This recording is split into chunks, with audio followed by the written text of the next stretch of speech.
السلام عليكم ورحمة الله وبركاته. أردفتوتا في كبجمتوتا داوتوتا كو جرى جرتو بقى جراتاني وروني أمنتي برا وردفتان الشمع حركفوني جرى جرتو بقى جراتاني سنين جتشا جمانو ما عندي كيساني يبقى جرتاني تنجيني ربي سنبرا حاجراتو أورمون بيا كيسا بيا لا جرتان وروني ماتي كوتاتان كان نبيكتاني فكان نبيكني اللي baga jiraatan isiniin jecha warroonni maatii koo taatanii na jajjabeessaa jirtan galatoomaa isiniin jecha warroonni immoo maatii koon ta'in laayikii sheer sabskiraayib gootanii akka na waliin turtan isiniin jedha kana guddiftan isiniin jedha oromoo wal malee waan qabu baga jiraatanii isiniin jecha har'a maaliin deebitee nu dhuftee maal qabattee dhuftee naan jettanii dhugumaa yeroo hunda ijoolleen baay'een hin baddaalee maaliif baddaa maaliif hin hojjenne naan jettanii wallahi biizidha Itoophiyaa irratti waa hojjechuuf biizidha sanumaaf hin badaa isiniin jedha hordoftoota fi daawwattoota koo inshallah yoo rabbiin jedhee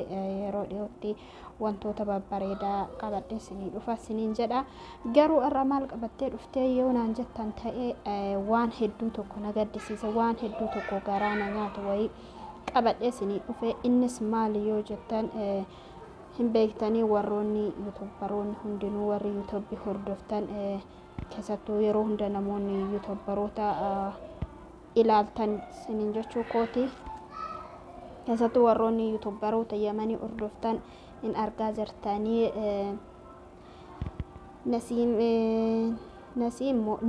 Nasiim haadha manaa Naabil yoo kan beektan ta'e Naabil Itoophiyaa warroonni hordoftanii Naabil video jarri gidduu kana gadhiisaa jiranii wallahi waan hedduu tokko nama gaddisiisudha waan namarraa hin eeggamne tokko yoo dhugauma waan akkasii godhaa jiraate mee inshallah hundi keessaniyyuu laayikii godhaa sabskiraayib godhaatii sheer waliin godhaa gamanumaan kara viidiyoocha daawwannee walitti deebinaa inshallah turtiin keessan na walii yaa ta'u viidiyoo kana mee walumaan daawwannaa sirriitti ilaalaa isiniin jedha. كيف يعني؟ الرف يا زمان كان الرف ما فايته. ليش الرفنا؟ أنت ما فايته كان الرف. لا رفض تنقل تبرق وجالسة دي موفرة جيوة تنقل. عادي ما لا كم فرق. ليش؟ ليش يعني؟ ما تنقل. نركو مدينة نركو بدين نركو وكهني بقى ولا جسنا كيف؟ ها؟ كيف هذه؟ يا بجانا بس لوسون. ها؟ والفرق عادات يا في بداية ولا أنا. تمام جالسة بداية.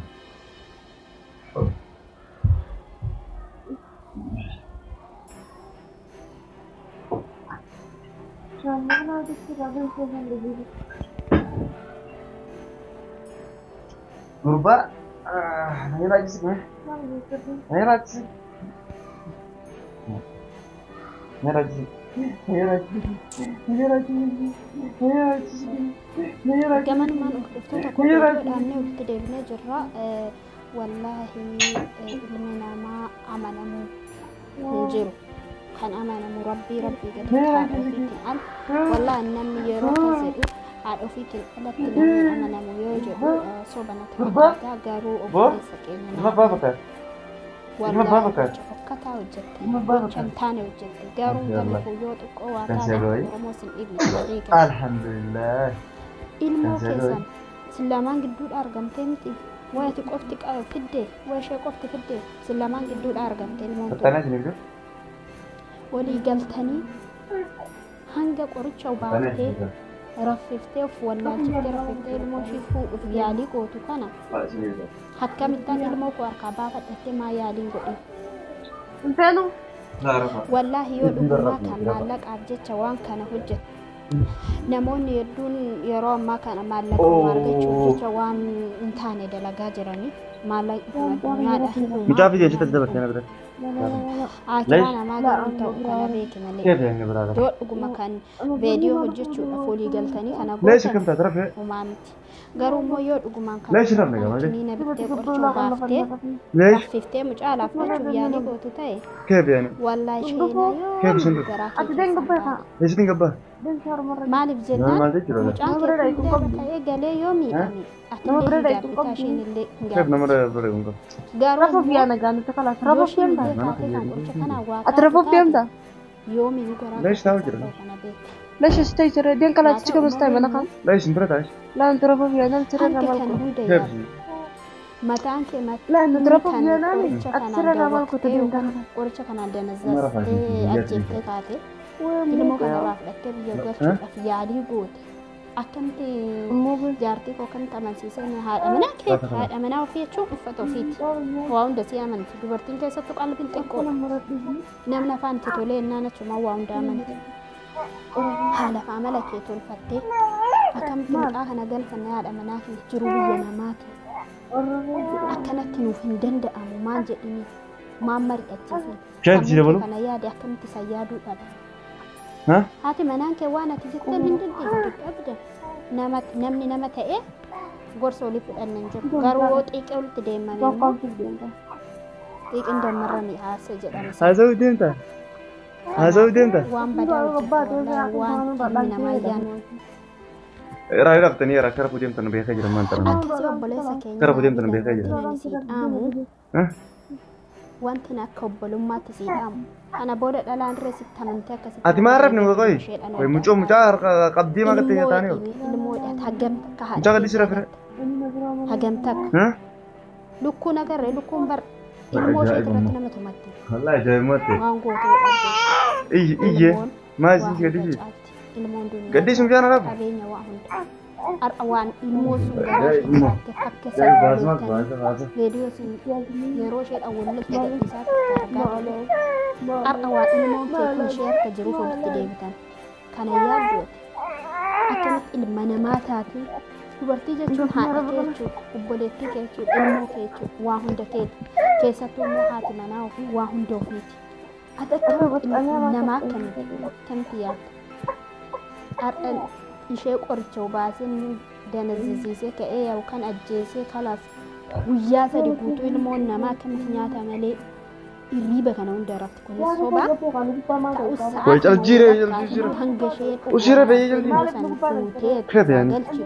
way simbraan San taane booda hoo bultee Eessan taanee goba? yaaddee ما كبرنا way gaafa isa immoo viidiyoo waraabde. mana kan gani dara niga ya tin gabbe Subhanallah. Maalitti gaafa gabbe? Wallahi rabbi isin Duba gara fitin Uummanni tashi. Yemenii jirtan. rafa finde ma gadin gabbe Isiniif haa كيف يعني niga Uummanni Yemenii jiru ani yuutuubii irraa maallaqa fudhachuuf ta'e maali gabbe dhuguma jireenyi isaanii akka kana ya ke riban na dufu dia ma ma ma ma ma duba shi duba duba fure rafa la riban na dufu dia ma ta ya fulu dia waan ta mana isin wanti na gubba da waan shi nama mana jibbisiisu Kee waan biyaan ilmi mitaa'u namaa Maala irraa gubbaa ta'e saree arra- barachuu arra. danda'e. كيف يعني انا قبعد ايسا Hundi keessanii ha ya wi mchafu du janta كيف متفور Saayidoo يمتا deebii. ega mchafu du janta Hundi wana keessan mchafu waan يوم فوريس الموتي يا فوريس كيف يوم kan فوريس dia kan janta الموتي يا مش Mee isa kana Kotaa mee maqasatti maali ilmoo. isaa qorichaan Kee akka uffata maqasatti? ilmoo koo fudhatee biyya galfachuuf jedhee waraabee gadhiisala. Sammuu inni namni kun baatee deemu ya ke maali? deni riban na dufu jira Namni warii gadi ta'e ilmi namaa wanta waliin adda ba'eef iyyuu waa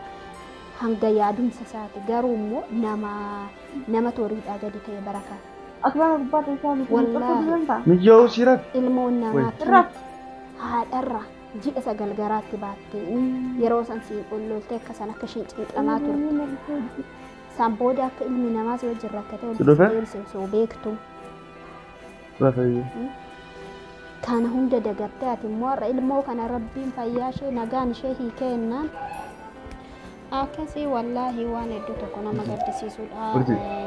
Urjii. Rabbi siif haa laaffisu Urjii. rabbi siif haa araaramu wallaahi Urjii. badii hedduu hojjette kana jechuun ilmi namaa akka kanatti ofirratti hin yaadu ilmoo ofii irratti haati ilmoodhaaf daawwadha ilmoodhaaf gaaddisa haati yoo amma fedhe jiruun biyya namaa namatti jabaatee iyyuu Urjii.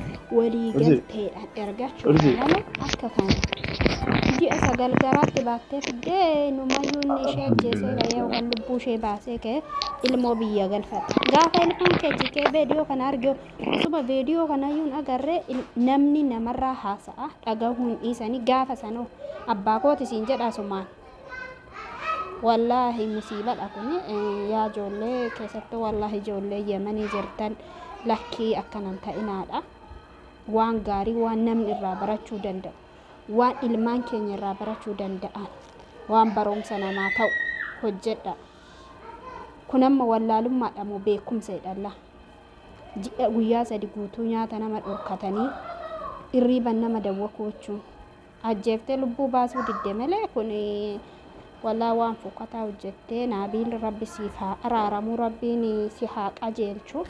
Obboleettii keenya immoo rabbiin ilmoo keetirra si haa jiraachisu. Ilmoo kee rabbi umurii si haa dheeressu. Akka kanatti addaan baastee boru sheenadha yaa Naabiil dhiisi wallaahi ilmoon haadhumaan toltii. Dhiisi maraattiin talli kun dhiisi. Akka kana ishee akka kana ilmoo jaalatu ilmoodhaan addaan baasuu jechuun wallaahi ulfaata. Booda sheenaataa dhiisi. Akkasi wallaahi seenaa garaa keessaa nama hin baane yoomiyyuu jechuudha. Yoo kaatee ilmoon tun namarraa galtee dhukkubsattee osoo gaafa san akkas godhuu baadhee jechuun duratti itti yaadi. Sammuu isa kana qorichaan yaadde kana kiniinaa yaadde kanaan itti yaadi olii galteedhaan godhu wayya wanti hundinuu. Bultii keessatti olii galtee barbaachisaa, jaalala barbaachisaa jechuudha. Akkasi wallaahi ilmoo fi haadha addaan baasanii isayyuu olii galteen osoo ta'e rakkoo hin qabu. Akka kanatti akka hattuutti nama alaa hatame achi deebitee gaafa isheen nama taatee ilmoo sana biraa dhabdee maaltu sitti dhagaa mala. Jireenya gaariin jiraadhattee yaaddaati. Jireenya gaariin jiraattu wallaahi. Isheen illee sitti hin gammaddu akka ammaa kanaa miti. Kanumarra immoo jaalalaan walii galteedhaan akkas goone kana godhannaa jireenya biyya namaati yoo jettee timte si dhaga'uu dandeessi. Ishiinis lama namaati maal hin dhageenye dhageessi. Ati abbaa manaa miti sirraa fudhatti. Jaalalaan godhaadhaa, jaalalaan walii galteedhaan rabbi sinaa ijaaru. Hundaafiyyuu rabbi siif haa araaramu. Wallaahi dhuguma waan akkanaa godha gooteeraatti wallaahi yoo dhugaa rabbi dubbachuu ta'e gaafan viidiyoo san argu jechuudha. Gaafa inni akkas godhuu miti gaafa isheen ol baatee har'an of baree akka inni kana hunda narratti godhe viidiyoo irratti yuutuubii irratti arge jettu wallaahi meemaan qabachuun dadhabe. Maaliif ilmoo jechuun waan qallaalii miti keessattuu ilmoon biyya namaatti dhalattu wallaahi abidda akka abiddaa nama gubdee jechuudha. Kanaafuu yaa Naabiil atis bakka ishee kana haadha kee buusi ilaali. Haati kee gaafa si dhabdu gaafa ati biyyaa deemtu yoo haadha qabaatte gaafa ati biyyaa deemtu maal akka isheen taate. Har'a ontala kanarraa mucaa xiqqaa mucaa dheengadda dhalatti dhiige sannan galchaa jettee ni mari'atte isheen si diddee miti. Itti bultee itti ilaaltee itti xiyyeeffattee gorsitee isheerree kadhattee olii galteedhaan sossobdee galfachuu si wayya malee wallaahi akka kanatti ishee wajjin illee walitti fayyaa taateen jiraatu beeka kanatti jala hattee galchiteenna. Kanaafuu ani isa obbolummaa wanti nan siif dhaamu gocha akkanatti hin deebi'inii rabbi siif haa laaffisu. Rabbi haadha manaa keetirre walii galtee ol dhaga'uu ol kabajuu rabbi siif haa kennu. Wajjin mari'adhaati waan gootu ishee wajjin hin godhu. Malee akka kana ishee akkas godhee akkana godhee ilmoo koo jalaa fudhadhaa inni jedhamu in ulfaata wallaahi. Namni illee booda sin dhiisu intalli kunillee waa taate ilmoon kunillee waa ta'e. Nama qofaa miti namaa dhiisii rakkoo hin qabu kan rabbii yoo rabbii biraa oola. Har'a ilmoo namaa kana gootee kaatee isa isheen akkatti hammattee ciiftu ilmoo jalaa fuutee deemu wallaahi rabbi. Akkasi wallaahi waan hedduu nama rifachiisu wanti Yamanii keessatti deemu wallaahi waan jireenya namaatiif yaaddoo ta'uudha. Namni waan achirraa baratu hin beeku. Ilmoon namaa waan ta'an hin beeku wallaahi. Namni meediyauma kana beekamtuma irraa argachuu fi maallaqa irraa argachuu dhumaaf ol bahee haasa'ee akka kana godhataa fi dhuguma Yamanii keessatti waan akkanaa deemaa jiraa fi Allah waaloom wallaahi. Namni waa'uma bultii ofii oolee obbulee ganama galgala waa'uma bultii ofii maal jiran bultiin bari jaarsaa fi jaartii gidduutti malee nama kophaa nama biraa ol makateetii miti keessattuu meediyaa makateetii miti. Kasii rabbi siniif haa laaffisu inshaallah hundaafiyyuu rabbi keerii haa godhu. Naabiil rabbi siif haa laaffisu. Tasliimii dhamoonni maqaan ishee. Siifirree rabbi siif haa laaffisu. Rabbiin akka kanatti ilmoo kee jaalattu ilmoo keetiin adda sin baasin ilmoo keetiin walitti si haa hambisu inshaallah. Rabbiin ilmoo kee waa si jalaan godhini sillee waa hin godhini. Rabbi si haa eegu sin jenna inshaallah bakka jirtutti ilmoon niimad ilmoon kabajaadha rabbi siif haa guddisuu galmaa siif haa gahu rabbi irratti si haa tiksu siin jedha. Hordoftoota fi daawwattoota koo isinitti tolee laayikii sabskiraayib sheer gochuu hin dagatinaa koomantii barreessuu hin dagatinaadha. Assalaamu alaikum warahmatullaahi wabarakaatu.